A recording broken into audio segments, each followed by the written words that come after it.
여러분, 지금 살고 계신 집값, 그리고 통장의 잔고, 5년 뒤에도 그대로일 거라고 믿으시나요?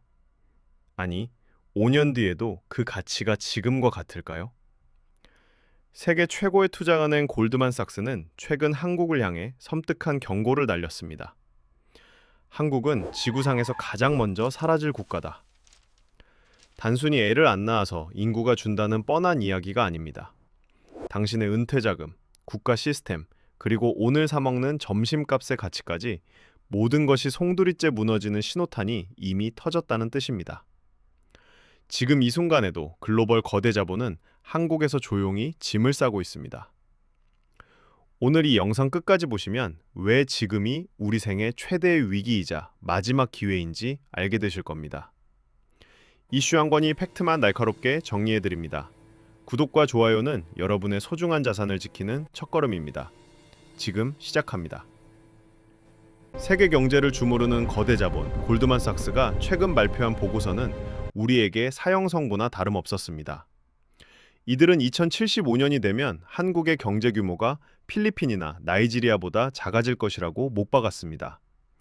한때 세계 10위권을 자랑하며 한강의 기적을 일궜던 경제 대국이 어쩌다 이런 취급을 받게 된 걸까요? 이유는 냉혹할 정도로 명확합니다. 물건을 만들 사람도 그 물건을 사줄 사람도 없기 때문입니다.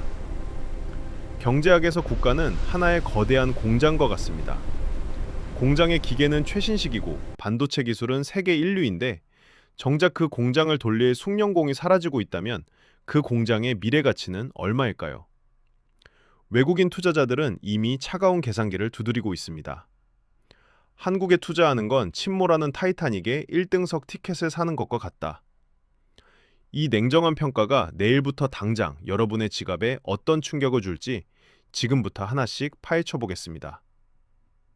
대한민국 자산의 80%가 묶여 있는 곳, 바로 부동산입니다. 집값은 결국 우상향한다는 믿음은 지난 50년간 대한민국에서 종교와 같았습니다. 하지만 이 불패의 공식이 처참하게 깨지고 있습니다. 부동산 가격을 결정하는 가장 큰 변수는 금리도 정책도 아닙니다. 결국 수요입니다. 집을 받아줄 청년 세대가 사라지면 어떻게 될까요? 지금은 금리가 높아서 집값이 잠시 주춤한다고 생각하시나요? 아닙니다. 진짜 공포는 금리가 0%가 되어도 집을 살 사람이 없는 시대입니다. 일본의 잃어버린 30년을 보십시오. 도심 외곽의 멀쩡한 단독주택들이 단돈 1엔의 매물로 나와도 아무도 사지 않는 현상, 소위 빈집 쇼크가 현실이 되었습니다. 한국은 일본보다 고령화 속도가 2배 이상 빠릅니다. 2030년대 중반, 베이비 부머 세대가 살기 위해 내놓는 매물이 시장에 쏟아져 나오는 순간 우리가 믿었던 아파트 계급론은 비극적인 결말을 맞이할 것입니다. 과연 그때도 여러분의 아파트가 자산의 소우신이 되어줄 수 있을까요? 여러분이 매달 월급에서 꼬박꼬박 떼이는 국민연금 정말 받을 수 있을 거라 믿으시나요? 정부의 낙관적인 발표 뒤에 숨겨진 진실을 말씀드리겠습니다. 현재 구조라면 2055년에 연금기금은 완전히 고갈됩니다. 지금의 20, 30대는 평생 연금을 내고도 단 한 푼도 받지 못할 확률이 매우 높습니다. 만약 받더라도 소득의 절반 이상을 노인 부양을 위한 세금과 건강보험료로 내야 할 처지입니다. 이건 국가가 운영하는 거대한 폰지 사기나 다름없다는 비판이 나오는 이유입니다. 내가 낸 돈으로 앞세대를 먹여 살리고 정작 내 차례엔 곳간이 비어있는 상황. 돈을 내는 젊은이는 줄어드는데 받을 노인은 기하급수적으로 늘어나는 이 역삼각형 구조에서 기적은 일어나지 않습니다. 정부는 연금개혁을 외치지만 표를 의식한 정치권은 항상 다음 정권으로 폭탄 돌리기를 하고 있습니다. 결국 그 폭탄은 지금 이 영상을 보고 있는 여러분과 여러분의 자녀 손에서 터지게 될 것입니다. 지방 대학들이 문을 닫고 지방 소도시에서 아이 울음소리가 그친 건 이제 뉴스도 아닙니다. 하지만 더 심각한 진실은 이 소멸의 파도가 이미 서울의 턱 밑까지 차올랐다는 사실입니다. 서울의 합계 출산율은 0.5명대까지 추락했습니다. 전 세계 도시 중 압도적 꼴찌입니다. 지방의 젊은이들을 블랙홀처럼 빨아들여 인구를 유지하던 서울도 이제 한계에 봉착했습니다. 인구 밀도는 비정상적으로 높은데 정작 미래를 책임질 아이들의 모습은 사라진 기괴한 도시.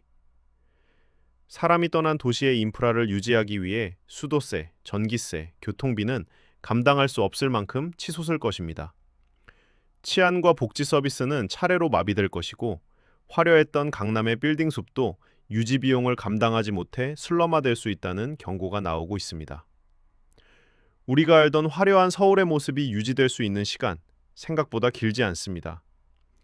2050년, 한국은 국민 2명 중 1명이 65세 이상인 세계에서 가장 늙은 나라가 됩니다. 거리는 활기를 잃고 사회 전체가 거대한 요양원처럼 변해갈 것입니다. 경제의 활력은 사라지고 새로운 아이디어나 혁신보다는 현상을 유지하고 복지를 늘리는 데만 모든 국가 예산이 투입될 것입니다. 더 무서운 건 세대 갈등입니다. 젊은 층은 과도한 부양 부담을 이기지 못해 해외로 탈출하는 브레인 드레인 현상이 본격화될 것입니다. 실제로 실력 있는 젊은 인재들은 이미 미국, 싱가포르 등 더 낮은 세율과 더 높은 기회가 있는 나라로의 이민을 진지하게 실행에 옮기고 있습니다. 인재마저 떠난 나라에 남겨진 노인들과 텅 빈 도시들. 이것이 우리가 마주할 수 있는 가장 차가운 미래입니다. 그렇다면 우리는 손 놓고 멸망을 기다려야 할까요? 아닙니다. 거대한 변화는 항상 누군가에게는 재앙이지만 준비된 소수에게는 엄청난 기회였습니다. 첫째, 자산의 포트폴리오를 당장 재편해야 합니다. 원화자산과 국내 부동산에만 모든 것을 거는 것은 침몰하는 배의 창고에 보물을 쌓아두는 것과 같습니다. 글로벌 기축통화인 달러 자산과 여전히 성장 동력이 살아있는 국가에 대한 투자를 공부해야 합니다. 둘째, 국가가 나를 지켜줄 것이라는 환상을 지금 당장 버려야 합니다.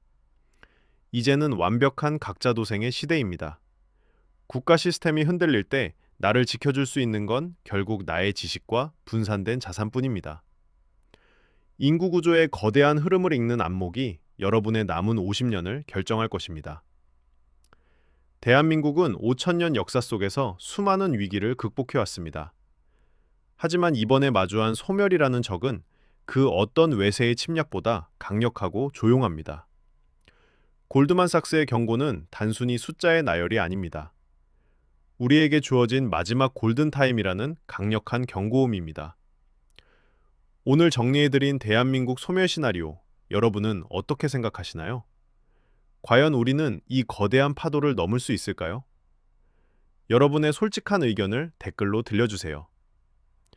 이 영상이 여러분의 미래 설계에 조금이라도 자극이 되셨다면 좋아요와 구독, 그리고 이 소식을 꼭 알아야 할 소중한 분들에게 공유해 주시기 바랍니다.